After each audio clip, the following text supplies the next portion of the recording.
I do want to personally thank Rudy for coming tonight. You know, I have a kind of a commute. I think I have a pretty tough commute coming to Long Beach City College. I live in LA, so, you know, there are some difficult commutes there, here and there. But Rudy flew in today from Texas. And just to speak with us, he's has to leave tonight and fly back. So considering his commute, I want to say thank you for making that long trip and being with us tonight. And so please, everyone, do the same and welcome Rudy Ruiz.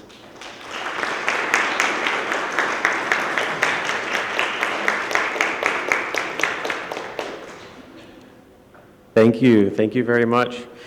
Thank you, Rodney, for the introduction, and thank you to the college for inviting me, and to Berlin, who's not here, for reaching out to me. Hearing tonight that some of the multicultural literature classes have been reading my book, Seven for the Revolution, I can't tell you kind of how big an honor that is, because it feels to me like just yesterday that I was a college student and I was taking multicultural literature as a class, and I was reading amazing authors that inspired me and that gave me the feeling and the sense that just because my life was different than what appeared to be the mainstream, that didn't mean that it couldn't be expressed in such a universal way that people from cultures all around the world could actually learn something, you know, from them and enjoy them and be entertained by them and be inspired by them. So for me, multicultural literature was a huge eye-opening experience in college in terms of courses, in terms of interaction with writers, with professors, and with my fellow students, like learning about really important issues within different cultures from the literature, which really humanizes it for the reader. So thank you. It's great to be on some of the syllabi here and to know that some of you are reading some of what I've written. So thanks again for having me. Thanks for coming out tonight. I wanted to acknowledge, I know this is a difficult day and a difficult time, I think, for everyone in our country, and I know especially here in the LA area. And you know, my thoughts and prayers are with the people and the families affected by the tragedy that happened yesterday here in San Bernardino. And you know, as a writer, words are supposed to come easily to you. That's what people expect. And it's always in the face of these kind of situations that, you know, you realize that no matter how good you are with words, there's really no words that can express, you know, how you feel. But, you know, as a writer, we can't give up. You know, we have to keep expressing ourselves. And sometimes, you know, that might be to just express how we feel about something. It might be to console somebody or offer them support. You know, it might be to try to speak up and inspire people to make a change in something in our society that you see, you know, that you think needs to happen. And one of my favorite quotes from another writer is from one of my favorite writers is an African-American writer named James Baldwin. And I don't know if you've read any of his work, you know, but I see some people nodding, and very inspirational. And one of the things that he said was, not everything that is faced can be changed, but nothing can be changed until it is faced. And that to me is something that, you know, has a lot to do with how I view writing. Writing for me has a lot to do with trying to create and express a better vision of the world and to inspire others to work towards that kind of vision. And today I'm excited to share with you a little bit of my own story, how I got into writing, what writing means to me, a few writing tips, because I think that everyone has a writer in them, and whether you dream about being published or not, that doesn't mean that you shouldn't write, because even if it's just for yourself or for your loved ones, it can be a very special experience, you know, for you. And then I want to share with you a few excerpts from my book and give you some insights into how the stories came to be, as well as answer your questions. So I'm going to read an excerpt and then have a little dialogue so you guys can just chime in, ask questions about the story, or if you read the story, give your thoughts, or even if it sparks some of your own experiences that you want to share with the group, but I'd like it to be interactive. So maybe some of these stories remind you of something in your own life, and you can share that with us. So with that, I'll tell you a little bit about myself. My real name is Rodolfo Ruiz. I actually wrote a piece one time, a column that came out on CNN called The Day My Name Got Changed. I became Rudy Ruiz the first day of kindergarten when I was 5 years old.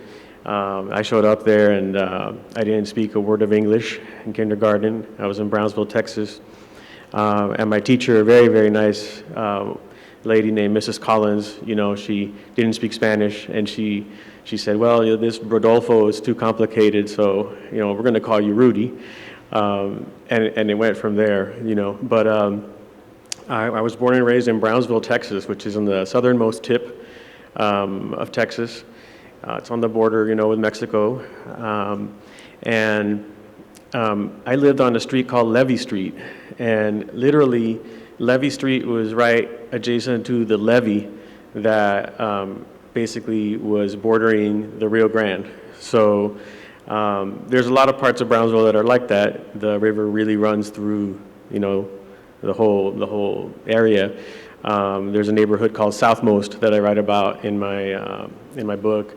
And there's Levy Street, and there used to be a mall called Amigo Land, which when my son, my 10-year-old son, overheard me talking about Amigo Land, he had to stop me, and he said, like, are you serious? There's really a mall called Amigo Land? I was like, yeah, Brownsville, bilingual, bicultural, very much like Southern California in many ways, The community I grew up in was 90% Latino. So, I mean, you could go the whole day, your whole life without speaking a word of English if you so needed to or so chose to, But for me, education, my parents really pushed it. My dad had been the first in his family to ever go to college. His parents had come from Mexico, and my mom was a Mexican immigrant as well. So my dad was the first one to go to college in his family, and he inspired me, with his stories, because he had to pay his way through school while he was working. He would work a job, he'd get up and he'd open a little diner in Austin, Texas at 5 a.m., serving breakfast, being a cook, a short order cook. And then when he'd finish his shift, he'd go to class, and then after class he had another job working at a clothing store. And then he and a group of guys that were all from Brownsville, Texas, from the Rio Grande Valley, they were all very poor, and they all basically, it was like 4 or 5 guys, and they rented a porch, a back porch of somebody's house, a screen porch, and they slept in these little cots, like in this screen porch in the back of somebody's house in Austin, Texas, while they went to school, because that's what they could afford, And so when he would tell me these stories, I would say, wow, I mean, there's no excuse for me not to do the best that I can, because I knew I was never going to have it that hard, and his sacrifice, inspired me. I think that's why the immigrant experience is something that has been such an inspiration to me, is because the stories from the family, growing up. Not only was my dad a great storyteller, using his tales of his youth growing up as a Hispanic in the 50s in Texas, but the stories of my grandfather and my grandmother, who on my mother's side, who they were still in Mexico at the time, like they also inspired me. My grandmother was a fantastic storyteller, and she lived to be 101 years old, and she was born in 1900. So, like in the 70s and 80s when I was growing up in Brownsville, she had a lot of time on her hands at that point. Her 9 kids had grown up, and her 40-plus grandkids, were around her. And she would tell me stories about, like, when the Titanic sank, and she remembered hearing about it. She told me stories about the Mexican Revolution and, like, her dad being, captured in the Mexican Revolution, her dad fighting in the army, her dad being captured by Pancho Villa, her dad joining Pancho Villa's side, all these crazy stories about the revolution, which inspired the first story in the book. And I realized, I think early on, that writing was this amazing way to capture these stories. My mom, my grandmother, my grandfather, my dad, they had all these amazing stories that to me at the time, I didn't recognize that was my culture. I didn't recognize that was my history. They were just interesting stories to me. But they weren't writers, and what I realized as I got into writing was that maybe my role was, I didn't have these amazing experiences. I didn't live in a revolution. I didn't have to live on a porch. I didn't have to hitchhike my way to college from the border. But I had the opportunity to capture their stories and maybe keep them alive, and share them with other people and celebrate the history and the sacrifice and the culture, and use it to inspire both myself and my children and, everyone else who might pick up the book and read it. And so that's I think, how I started getting into writing, through my writing, some of the themes that I've explored, since starting writing really in high school, is when I began, was kind of using the writing as I think all writers probably use it as an escape. I think I used it some as an escape because escaping into those worlds seemed more interesting, seemed more exciting than my own life at the time. It was certainly more exciting than sitting in math class, and actually doing the math. So I would start writing in the middle of math class. Sorry, any math teachers out there. I do recognize the importance of math, but and actually one of the stories is also about that. But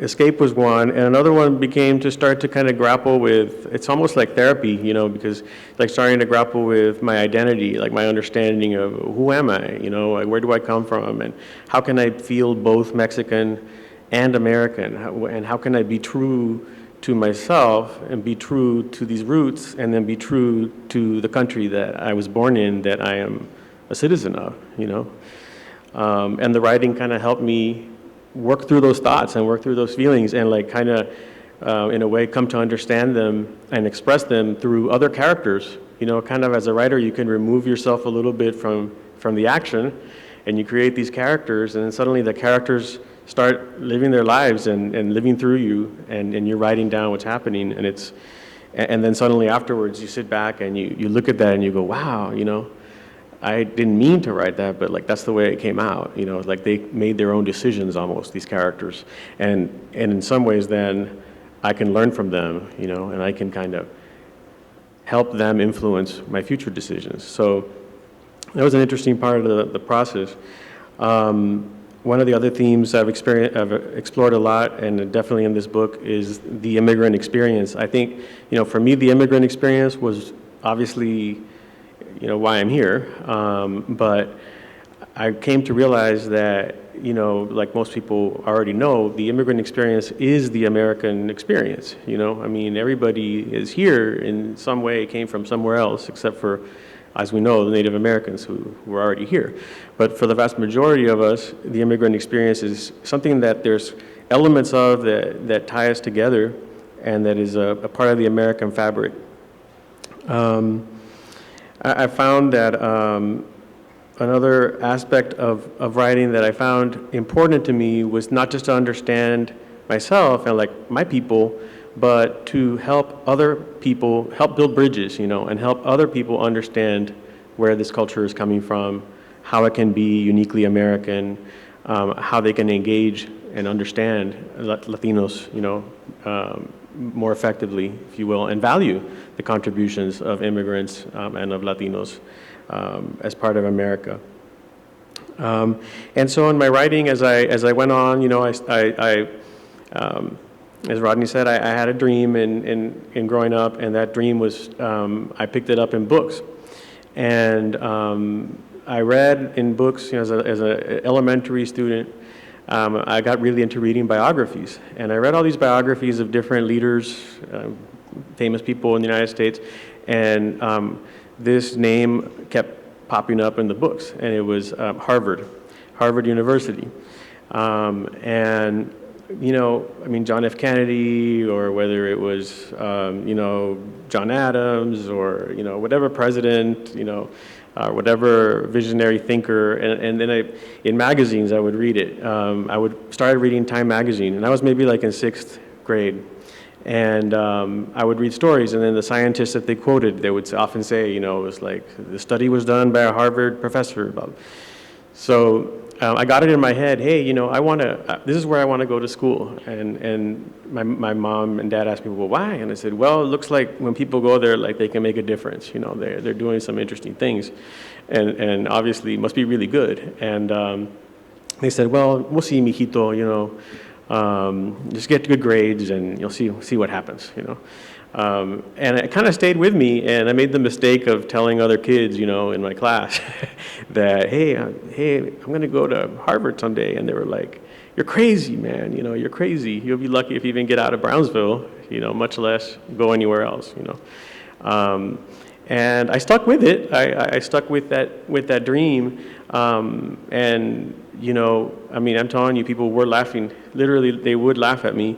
And then it happened, I got in, and now I look back and I think it's kind of miraculous. I have no idea how in the world I did it, because, nowadays you see all these SAT prep courses and all these different things that people do to get in. Some kids, wealthy kids, hire consultants. Their parents hire consultants to get them into fancy schools. It was just an unbelievable experience. And I went, I've also heard about how colleges have campus tours and how people go visit the college before they ever go to the college. I'd never even gone up there. I'd never gone to the Northeast, So the first time I set foot on the campus at Harvard as a student was the first time I ever saw it in person.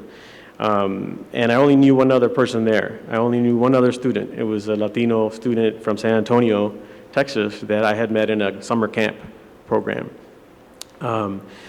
So, it was a huge eye-opening experience there, and I continued to write there, and I went from writing not only just as an escape, but more as a student, trying to learn how to write better, writing workshops, creative workshops, literature classes, multicultural literature classes in Spanish, because, I had grown up learning Spanish and speaking Spanish.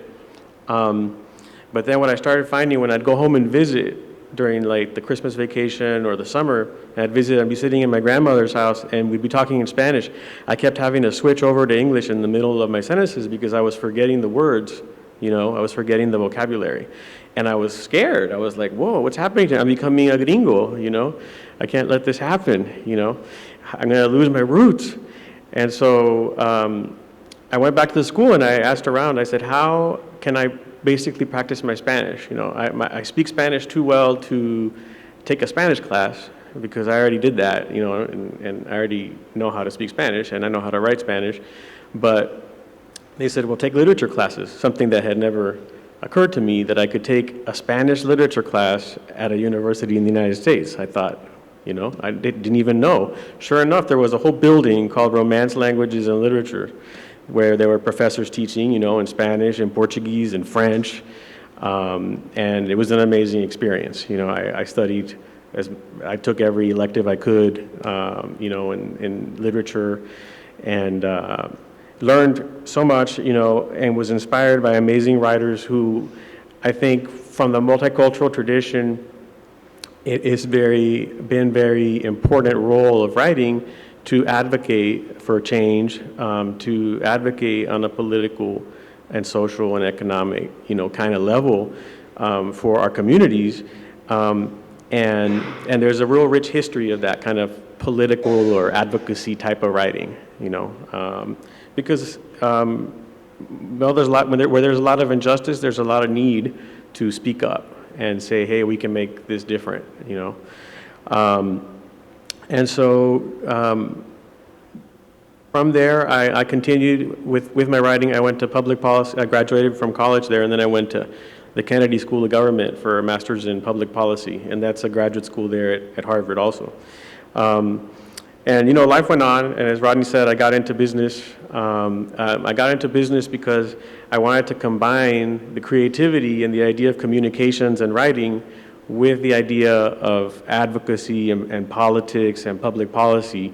And I was trying to figure out, how do you do that? It sounds kind of complicated. And I said, well, I'm just gonna, I happened to meet my wife 20 years ago, and she happened to be a really good designer. And she was learning too, she was in college. And we just sat down and we kind of wrote down all the things we were interested in. And we decided, well, let's create a special kind of company that does communications and advertising and PR and things, but specifically focused on changing policies and like education and public awareness and kind of advocacy, And so that's what we did. And so that company is still around, today.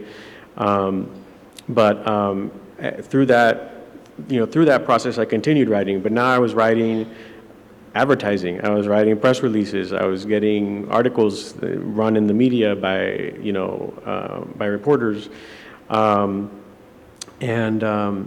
And then I started realizing, hey, I'm not getting to really put my own opinions out there. I'm really just putting the opinions out of my clients. So I need to get back to my own writing, my personal writing.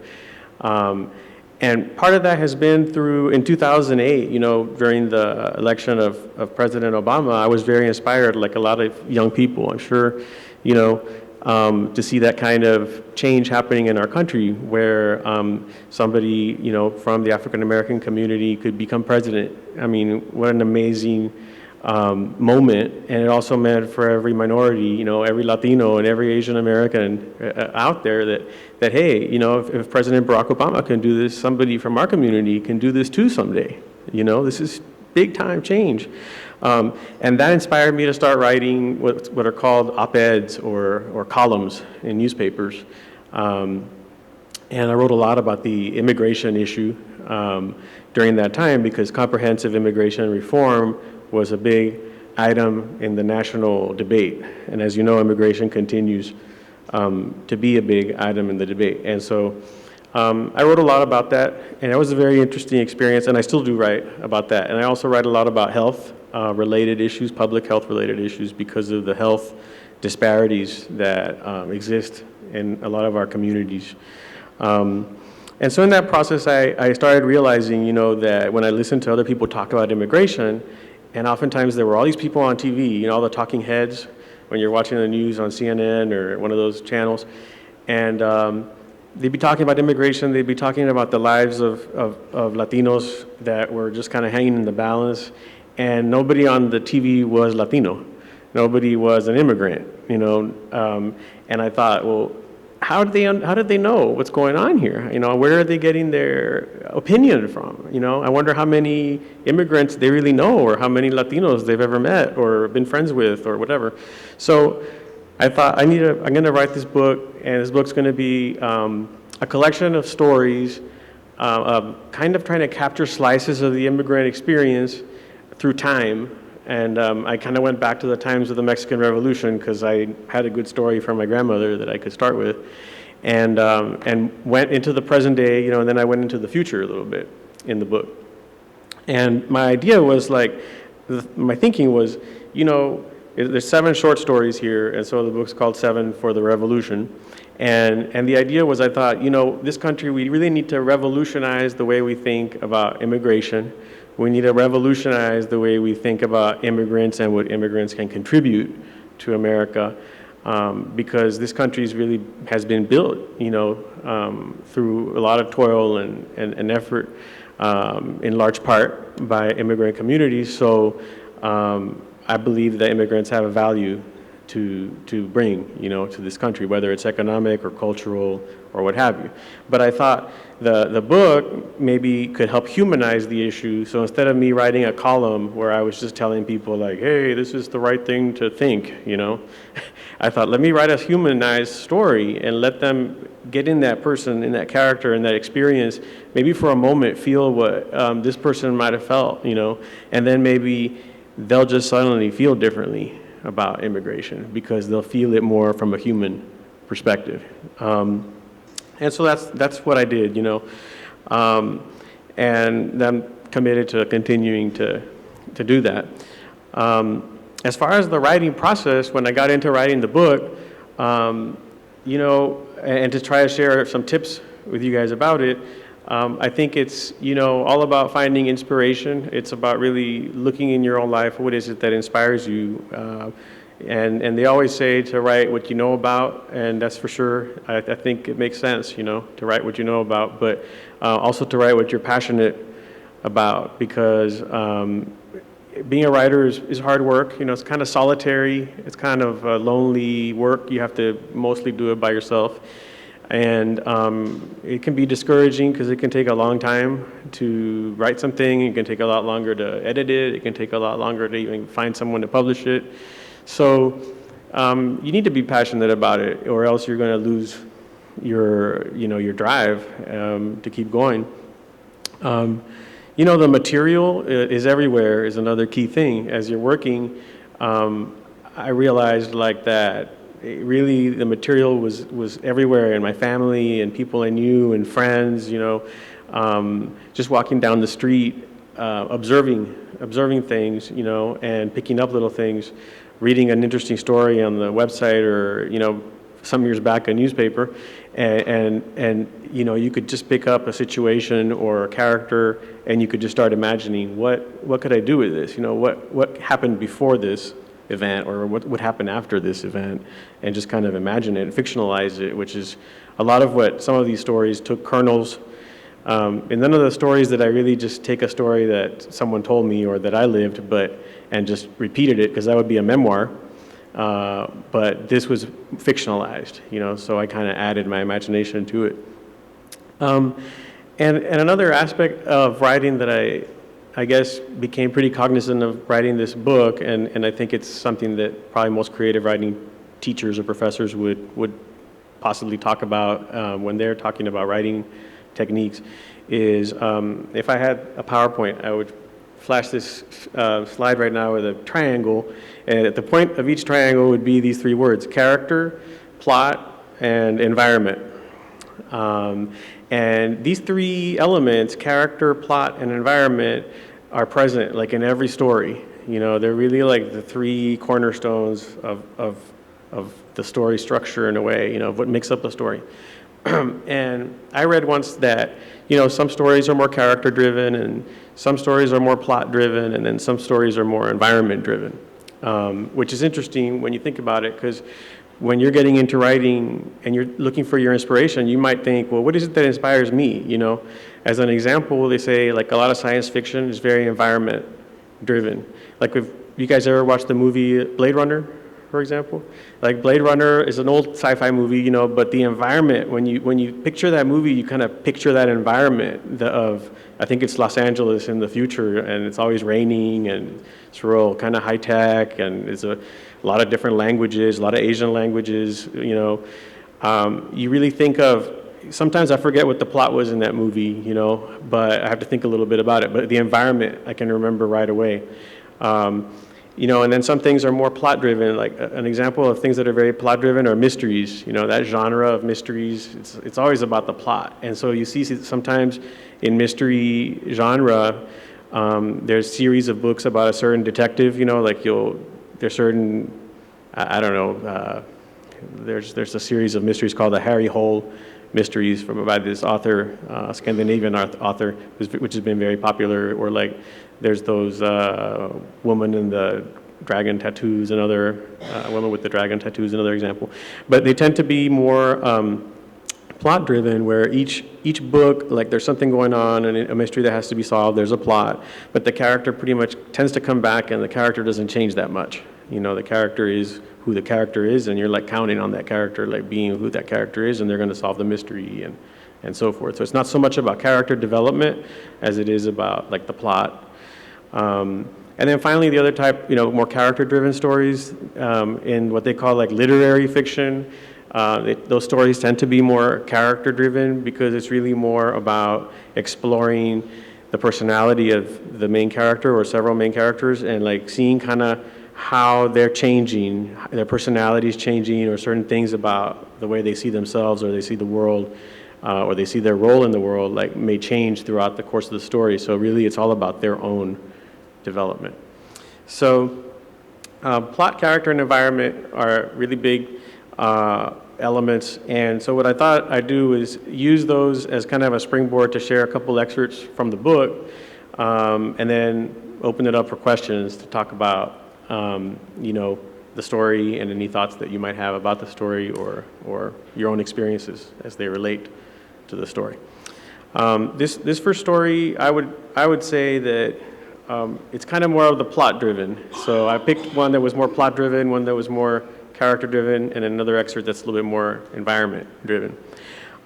In this one, the story is called Fighting Words, and it's really explores the topic of acculturation, which is that process that immigrant families go through naturally in the United States, where the first generation that comes mostly speaks Spanish, and the next generation starts learning English, and then by the third generation, oftentimes people don't speak any Spanish at all anymore, or the source or original language, and they've become, acculturated, so to speak. Well, that used to be like in the 50s through 70s, it was not called acculturation, it was called assimilation.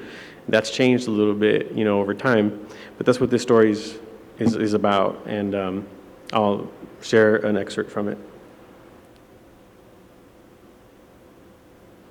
You are no longer allowed to speak Spanish. Ya, basta. Punto final. Olivia Sáenz bitterly admonished her flustered 5-year-old daughter, Laura, who proceeded to pout and cry. It was 1955, and Olivia agreed with Mrs. Collins, the kindergarten teacher, that fluency should be forced to ensure Laura's assimilation into society. Otherwise, she'll never belong, Mrs. Collins alarmed Olivia. She'll never make it to college, never pass her high school classes. Mamá, pasa los frijoles, por favor, little Laura requested one night at the dinner table. Her mother snapped back. No, I'm not passing you the beans or any other food until you speak in English. The only kind of passing I'm interested in is you passing in school. Mamá, Laura whined, her thick black curls bobbing up and down around her small round face. Pero Olivia, estás exagerando, ¿no? Interjected Luis, Laura's father, a bespectacled and trembling leaf of a man. He worked as an assistant manager at the Sears in downtown Phoenix. As he reached for the bowl to hand it to their daughter, Olivia slapped his wrist deftly away. No more Spanish. If she's going to learn and do better than we have, she's going to have to do good in her English. Laura wilted like the lettuce on a day-old chalupa. Mama, pass the beans, she mumbled reluctantly. English was hard. It was new. And sometimes Laura's tongue got all twisted and tied up. So I'm going to pause there, and I've been talking a long time, so I want to see if anybody has any reactions or comments or questions, wants to share any of their own thoughts or experiences about that little excerpt and that process of acculturation, as it is called.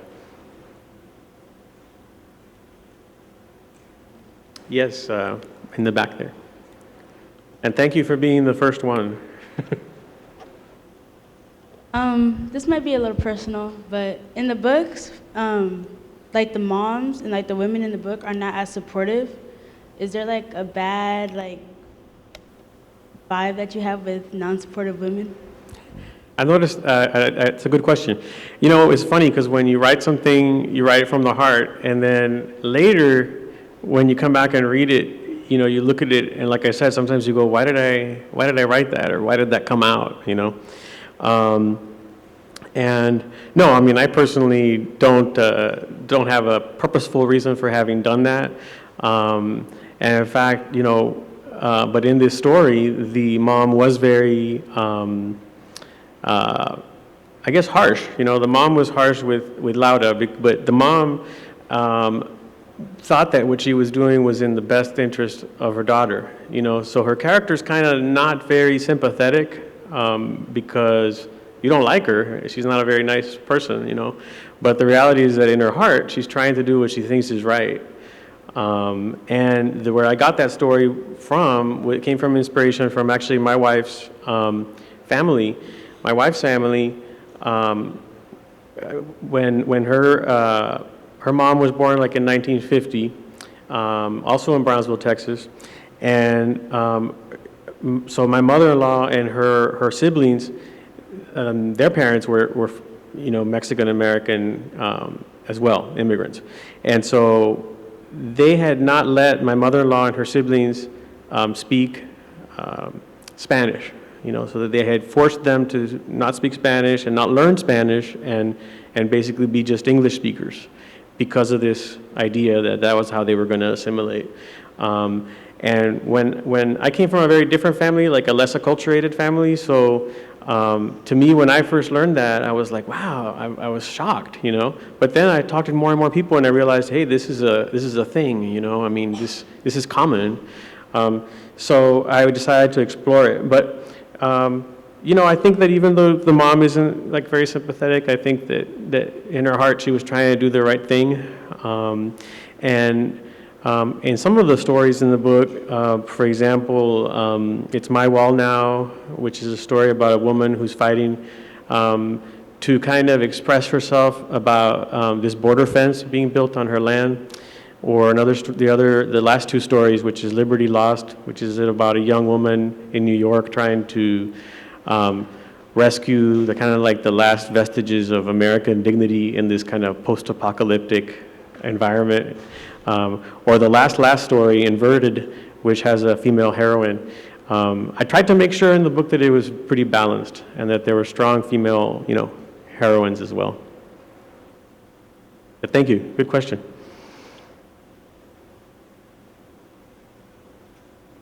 Oh, we have another question up here. My question is Bending the Laws of Motion. What made you come up with that story? Because that was my favorite story of the book. Oh, awesome. Thank you. Bending the Laws of Motion is, the next story. And, well, that's a great segue to keep us moving because I can set that up and then I can read a few excerpts from the story. So in this story, what inspired it is what in my household is called the Chile story. And I actually thought about calling this story the International Chile Company, but I decided to be more literary and fancy with Bending the Laws of Motion, But when I was a kid, I was in like 5th grade, I went to in a little school that was the nuns, a little private school run by Catholic nuns. And just like in the little boy in the story, my dad was a tire man. In the story, the protagonist's dad's a tire man, which means he owns a little vulcanizing plant where they take old tires from the 18-wheelers, and they put new rubber on them and they put them in these molds and they pop them back out recycled and new again, So it was a pretty tough job, hard work. And so because of that job on the border, my dad was always going back and forth to Mexico like every day. It was like a daily thing of going back, and he had customers over there, pick up tires, come back, take them to his shop, And so I went across the border with him, and I wanted to raise money because I wanted something. It wasn't really whatever I wanted. I don't even remember what I wanted, but it wasn't what's in the story, And so I realized when I was buying some chile powder, which they used to sell, and they still sell in these little plastic packets, I could buy a packet of chile powder in the market in Mexico for like for a peso, which was 5 cents at the time. And then I could come over to the school in Brownsville, and most of the kids didn't have this bi-national existence of being able to cross back and forth. I could sell it to them for like double or triple, a quarter. I mean, a quarter wasn't much, but I bought it for 5 cents, and I could really have a nice little business going. So the Chile story, and then is really what inspired this. What happened in the real Chile story is that the nuns did shut me down as the little boy was shut down in this story. The nuns said, hey, you can't be doing business here on the school, This is the entrepreneur in me already there in 5th grade, And I was like, I was devastated, but they shut me down. And just like there is a scene in the story, I was walking across the schoolyard one day, and I was in 5th grade, and I'm walking across the schoolyard, and there wasn't a cafeteria. Instead of a cafeteria, there was like a little concession stand, and they would sell little hot dogs and hamburgers. And there was a little old lady who worked at the concession stand who was kind of mean, kind of rough. Her name was Mrs. Barrera. and everybody was a little bit afraid of her. And there was always a long line at the concession stand, you know. But ever since I started selling the chile, all the kids would come spend their lunch money with me, and they would buy the chile, and they'd get sick to their stomachs, and they'd go home and get sick, and their moms were calling the principal, you know, and saying, hey, you got to stop the chile. Well, I looked over to the concession stand, and there was no one in line there because everybody had spent their lunch money with my chile. And then Mrs. Barrera popped her head out through the window, and she pumped her fist, you know, in the air, and she said, Rudy Ruiz, you stop selling that chile. You're going to put me out of business. So, you know, the next day the nuns shut me down. and that little scene is in the story. But in the story, I kind of built up more stuff around it, you know, more plot and more characters and the like. And what I wanted to... So anyway, my kids call it the Chile story because they always, you know how your kids are when they're little, they always want you to tell them the same stories over and over again. So when I'd be putting them to bed, they'd be like, tell us the Chile story again, Dad, tell us the Chile story. And I was like, ah. Now they can just read the book. Yeah, read the book. So I was going to read an excerpt from Bending the Laws of Motion that has to do with the idea of environment. And the idea... here of environment was, you know, the story's very much set on the border, and since I grew up on the border, I really wanted to capture that atmosphere of like how this place is different. You know, when you go down there, it just feels different. Like it's like you're like, wow, I'm in a different world here. So here's a few excerpts about it. My dad was a tire man. Even though we lived on the American side of the border, he would cross over to Mexico almost every day to search for worn tractor-trailer tires and to make deliveries for his customers. He even brought the cascos, the shells, back to his little vulcanizing plant by the railroad tracks. From the outside, it looked no different than any of the small wooden houses that flanked the rail yards and the old cemetery on the corner. The exterior paint had once been white with red trim, but now it was peeling and run down. A splintered sign dangled from a solitary chain near the front door, Joe's Tire Shop. Inside, it was cramped and stank of burnt rubber and sweat, but I loved it. Every day after school, I would beg him to take me to the shop rather than drop me off at home with my mom and brother. Usually, he didn't mind. He'd let me answer the phone and file papers while he talked to the plant engineer, Pedro. Pedro was a short, round man with spectacles. He looked like he'd been molded out of molten rubber himself. His overalls were always covered in soot, his hands and face dark with the black powder that constantly rubbed off the tires. Despite his weight, he rolled nimbly between the silver tire molds, checking gauges and adjusting levers and wheels. He reminded me of a pinball bouncing around inside an industrial-themed arcade machine.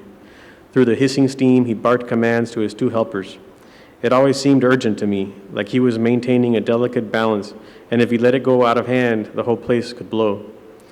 My favorite part of the day was when the bell rang and Pedro would call for help, spinning one of the wheels that crowned the molds.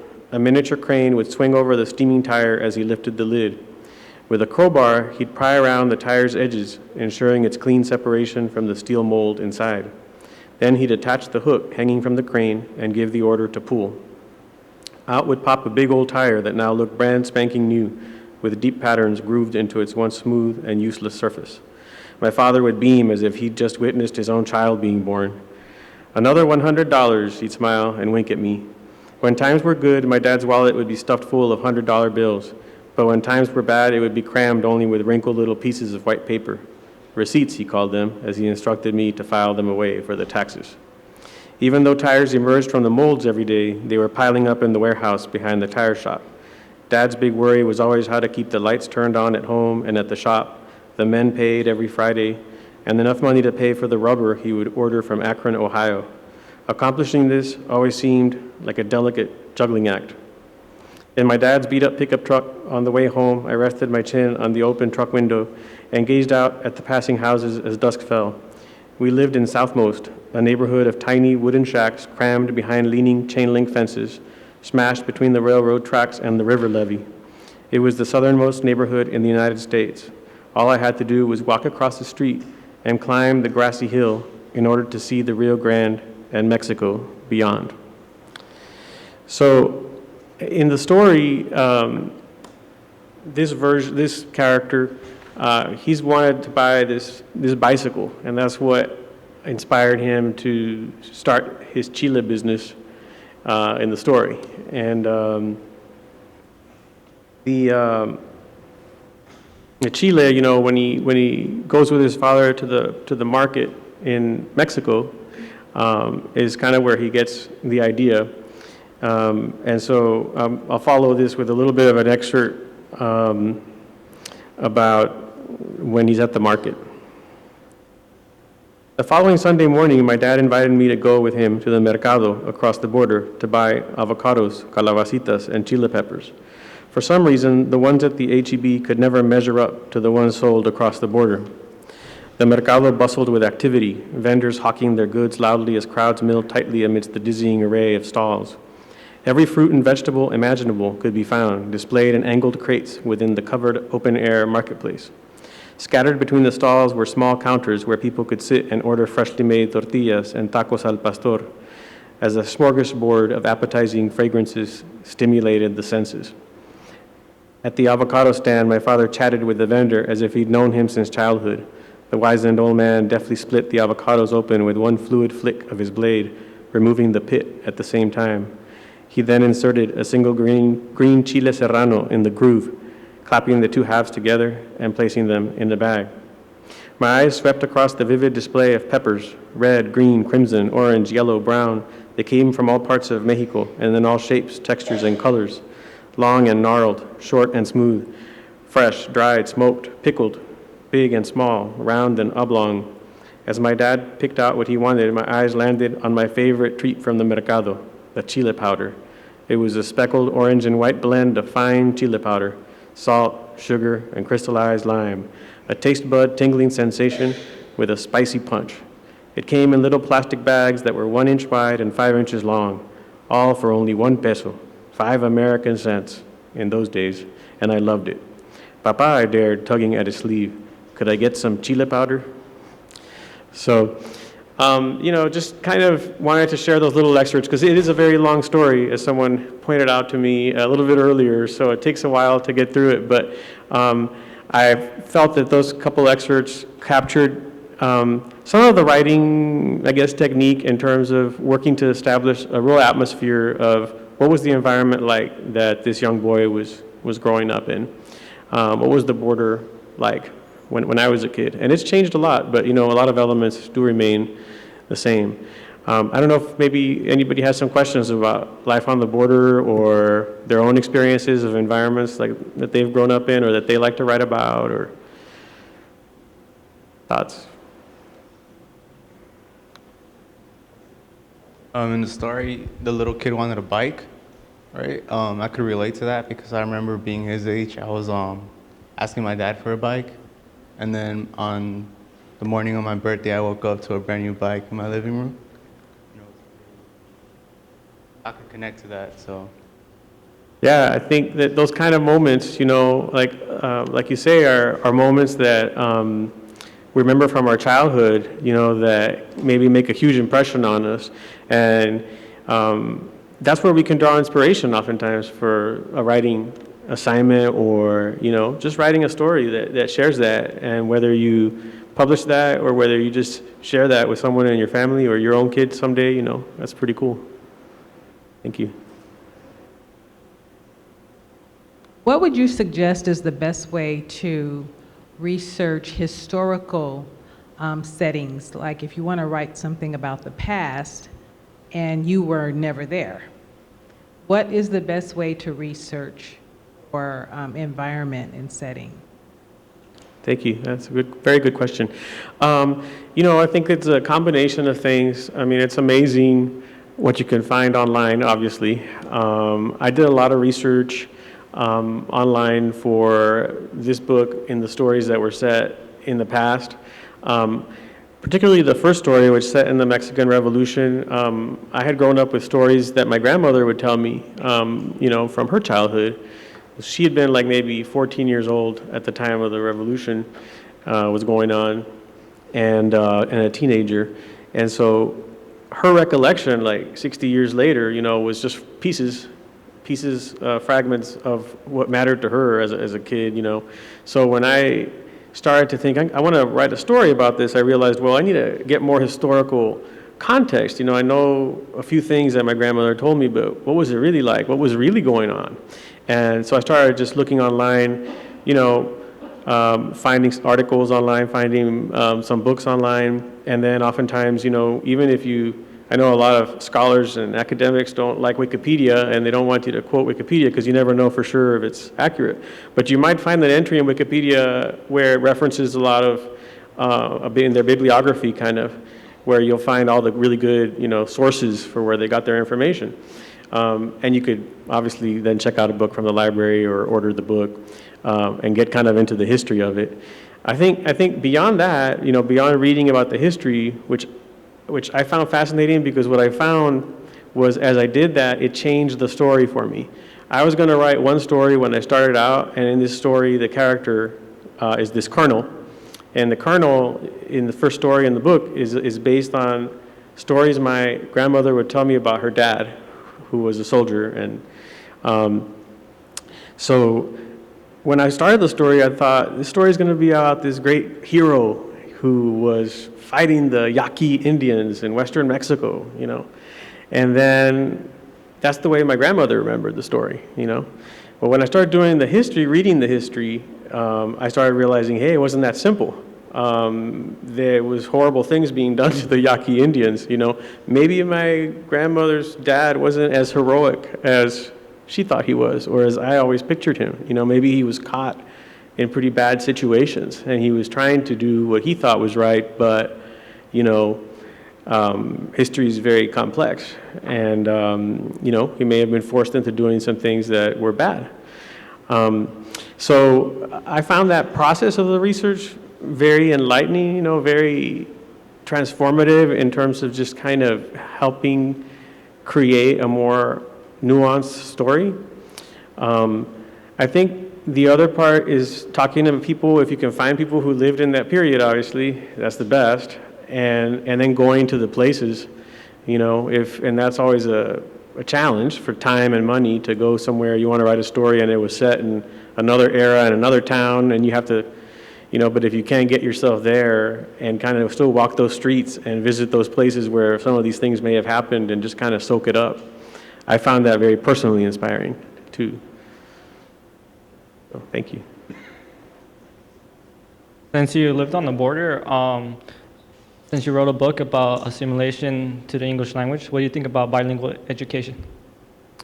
It's a good question. I mean, I support and believe in bilingual education. You know, I think that, you know, I mean, I understand where some people think that it's best to not have it, and I understand that for some people, they think that, hey, you got to just kind of leave the Spanish behind and just go English only and force the learning to happen, you know. And I think that maybe some people can do that. Maybe some people can adapt that quickly and overcome the challenge and learn. But not everybody might be able to do so, you know, that easily. And I think that bilingual education allows for kind of a more natural transition, learning process, you know, and also gives value to the person's roots and the person's language of origin, so that they don't have to cut themselves off from something that is very much, you know, a part of them. So, I mean, I like bilingual education. I think it's very important, and I think it makes a real positive impact on people. Thank you. Bending laws in motion, how would you describe the little boy? How would I describe the little boy? I describe him as ambitious. Oh, yeah, ambitious, confused, kind of naive, and you know, I think kind of trying to catch on to what it is that the American dream is, you know, for him, and struggling to figure out how to do that, you know. Yes, ma'am. Thank you.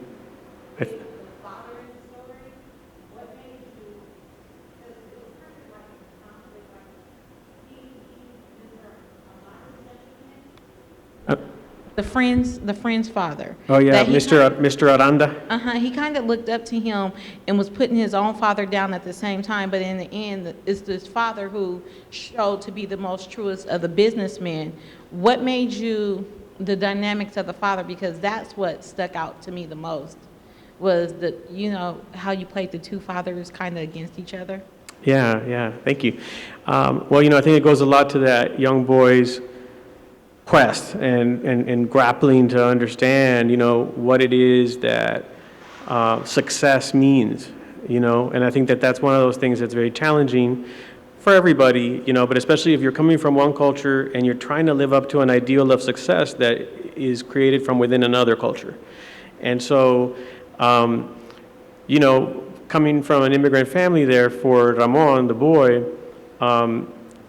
he was aspiring to the American dream, right? And so the bicycle that he wanted was a symbol of the American dream, because the bicycle was not just any bicycle, it was an Evel Knievel bicycle. And the Evel Knievel bicycle, for those of you guys who don't remember or know Evel Knievel, he was a daredevil stuntman back in the 70s, and he had a motorcycle, and it was red, white, and blue with stars and stripes and everything, and he would, ride this motorcycle and jump things and do all sorts of crazy stunts.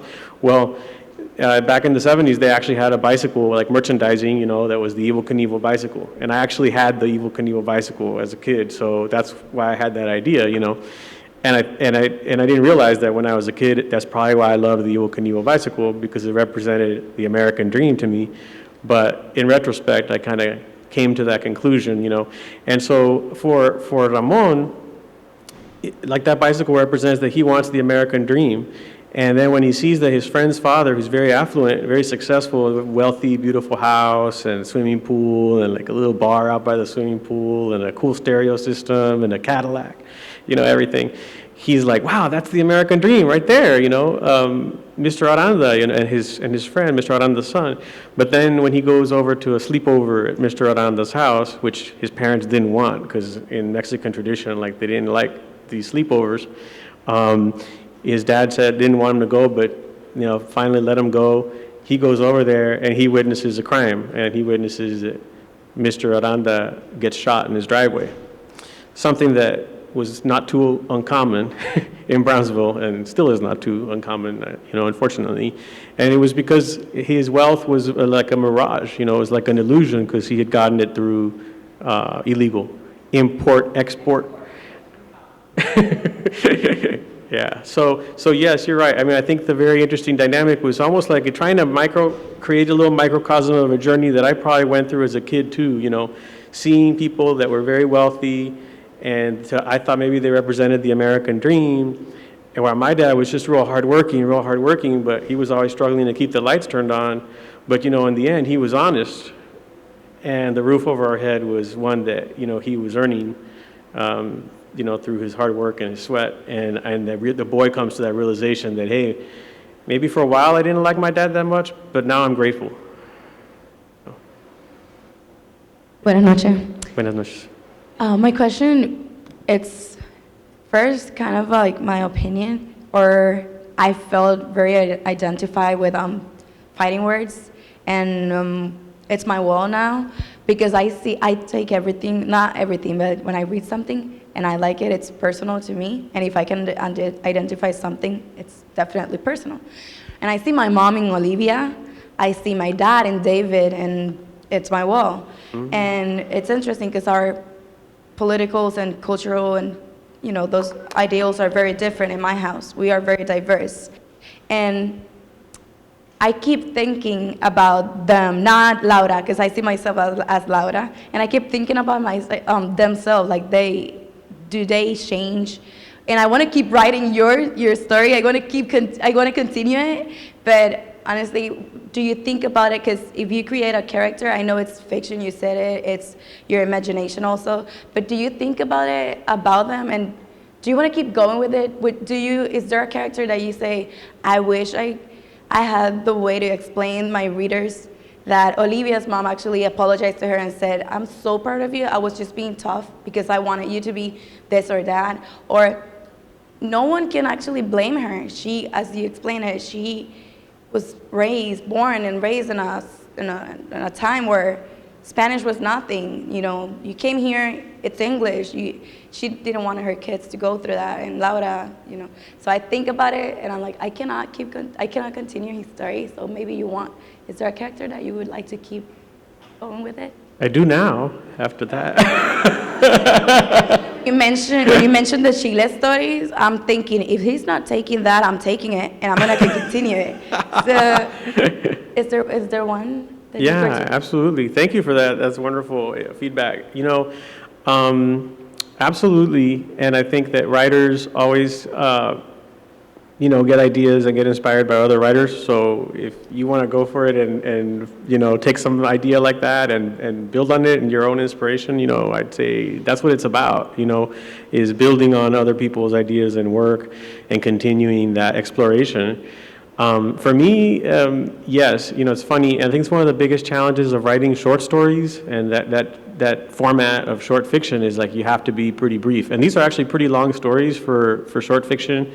You know, typically, like if you want to write a short story and submit it to a publication or a journal, they want it to be a certain length. It's like more like 8 to 10 pages, double spaced, you know, so these are longer than that for the most part. And so it's hard you want to tell the whole person's life story, and you want to get to a conclusion or some sort of happy ending, you know, or some ending, and with short fiction, it's really hard. You often leave people hanging, which is kind of part of the allure I think, of the format. But for me, definitely, several stories in the book I've thought of going back and thought I could turn that into more of a novel, you know. I think the Chile story, for sure. The last, yeah, you can still work on it. The last story, which is called Inverted, which is set in the future.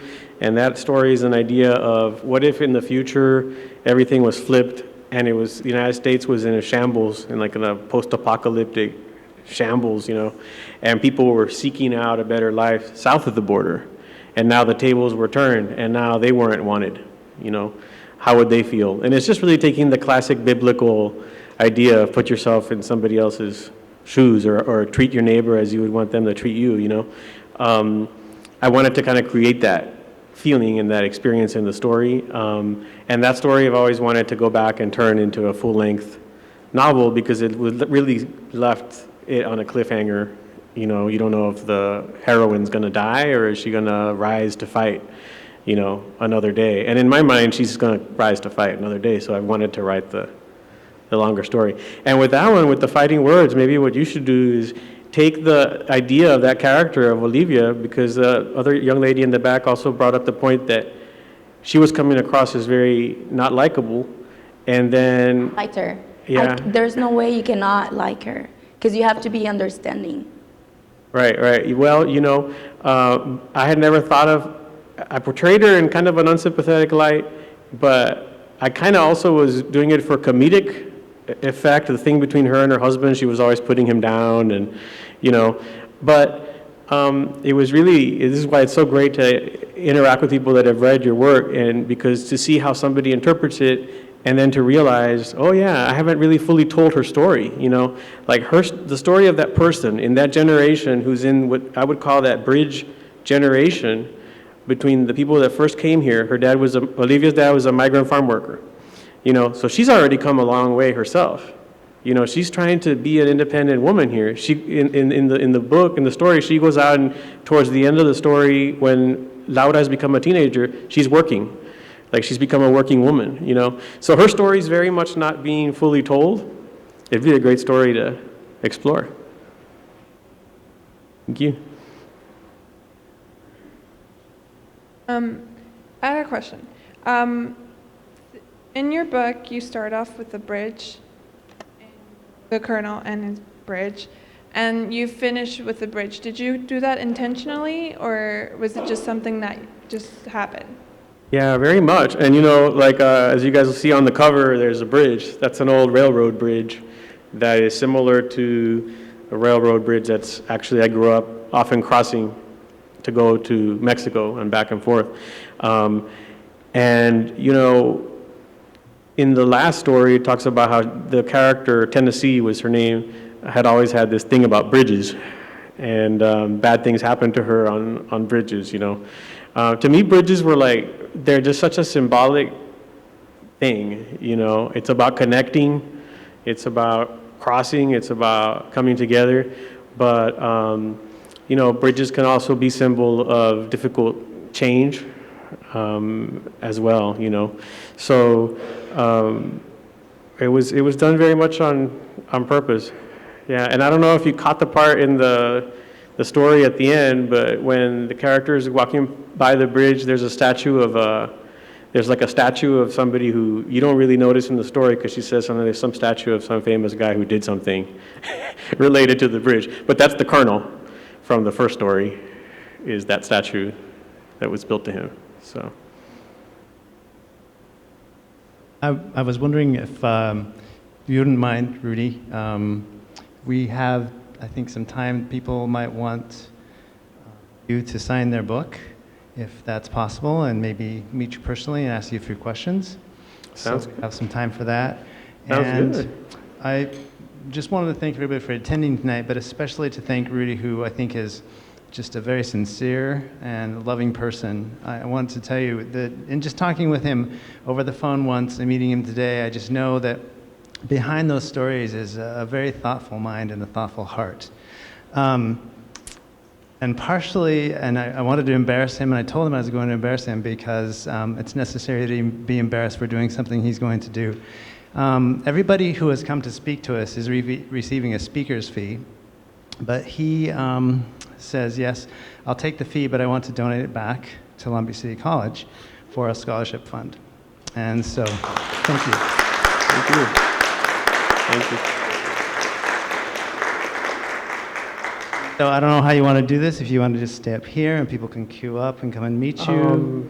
Yeah, I'll walk up here, and anybody who wants to chat. And, you know, if I can say just one thing in closing, I had wanted to read one more excerpt, which was from It's My Wall Now, but I guess we probably don't have time, right? I think we have time for sure. Do you guys want to hear one short excerpt? Okay, I want to leave you with this excerpt because I wanted to, well, I find it, you know, I tried to share with you the plot, and then I tried to share with you something about environment, and this one was about character, which had to do with the lady Elia, whose flower bed that she had designed and built in the image of her son who died in the Gulf War fighting, gets her flower bed's getting like basically destroyed because they're building the border fence right across it, and it's in her yard, you know. And she's gone to have like this weekly breakfast with her friends, who are these other ladies. And so this is how it opens up. Why don't you just move the flower bed? Can you believe that? That's what my youngest son said. Elia's eyes loomed wide with disbelief as she gawked at her gaggle of friends across the table at IHOP. To the young waiter who had crossed illegally a few weeks earlier in a spot untouched by the border fence, they vaguely resembled a flock of seagulls chattering over each other. Mas café? The waiter asked, hoisting a pot of regular in his right hand and a pot of decaf in his left, a light sweat breaking out on his sun-beaten forehead. Sí, claro, the ladies chanted in unison, dismissing the slight man with synchronized waves of their hands. Well, Junior has a point, Mrs. Naylor replied haughtily, patting her chestnut-dyed beehive with her diamond-studded hands. Why not move the flower bed? Elia's two other friends, the spindly Mrs. Vela and the rotund Mrs. Vega, pursed their lips and braced themselves for their lifelong companion's response. But Elia contemplated the possibility quietly for a moment before replying. No, the idea was for me to design the flower bed in the likeness of my son David and place it where I could see it out my window in the morning and admire it from the porch. If I move it somewhere else, I won't be able to do that. And it's my land, isn't it? Why should I move it? Elia replied. Well, Mrs. Naylor retorted, knowing full well she was walking through a minefield. It would be a shame for your son to sacrifice his life for his country and then have your family's patriotism questioned because you spoke up against this border fence, wouldn't it? There, she'd said it, what they'd all been thinking since Elia had first started obsessing over this border fence a few weeks earlier. And she wasn't about to stop now. If you ask me, and I think you did, I say, don't go to that hearing and act like an ingrate. Move the flower bed and be done with it. Understand, they've built the border wall to protect us against the terrorists. You know that's the real problem. It's not the Mexicans. Everyone loves the Mexicans. Want some of my chocolate chip pancake, Elia? Piped up Mrs. Vega. I couldn't possibly eat another one, but they all knew that she could. You've been eating another one your whole life, Elia snapped bitterly. Mrs. Vega blushed and opened her mouth, but instead of responding, she decided to take one for the team, stuffing another piece of pancake into it to silence her resentment. Elia, please, Mrs. Vela soothed. No need to take it out on us. We're your friends. Well, what do you think? You two never say anything. Just our gringa friend here speaks up like it's her God-given right. What about you? Elia demanded. But they were out of practice, and Mrs. Naylor beat them to the punch. It is my God-given right, guaranteed by the Constitution. Thank you very much. Mrs. Vela raised her frail hand and almost shrank back into her seat when she felt all of their eyes fall on her. Her voice wavered as she ventured aloud. Well, actually, I do have an opinion. Out with it then, Mrs. Naylor exhorted, swigging coffee with such zeal, Elia suspected she might have spiked it with a dash of tequila. Pues, Elia has rights too. She is an American citizen. In fact, her family's been here in this land for a long time, longer than any of us. She looked pointedly for a fleeting moment at Mrs. Naylor, but dared not meet her eyes. That land was a Spanish grant from the king to your family generations ago, wasn't it, Elia? Elia nodded. My humble opinion, continued Mrs. Vela, is that Elia should speak up, or else we'll keep getting trampled by these people from Washington, D.C. They just don't understand our way of life here on the border, but we're American too, and we deserve a voice. We deserve to be heard. So, thank you. I want to leave you with that because to me, that's a great example of character and about how hard it is oftentimes to speak up. And especially when we think that maybe somehow us speaking up is going to be misinterpreted, like somehow we're ungrateful or somehow we're not patriotic, I think the way I like to look at it is there's nothing more immigrant than taking a risk for a dream, because that's what immigrants do every day. And there's nothing more American than speaking up for what you believe in to be right. So thank you very much, and I look forward to chatting some more. Thank you. Thank you. And we have a question? That story it's my wall now. It's my wall now. Thank you all.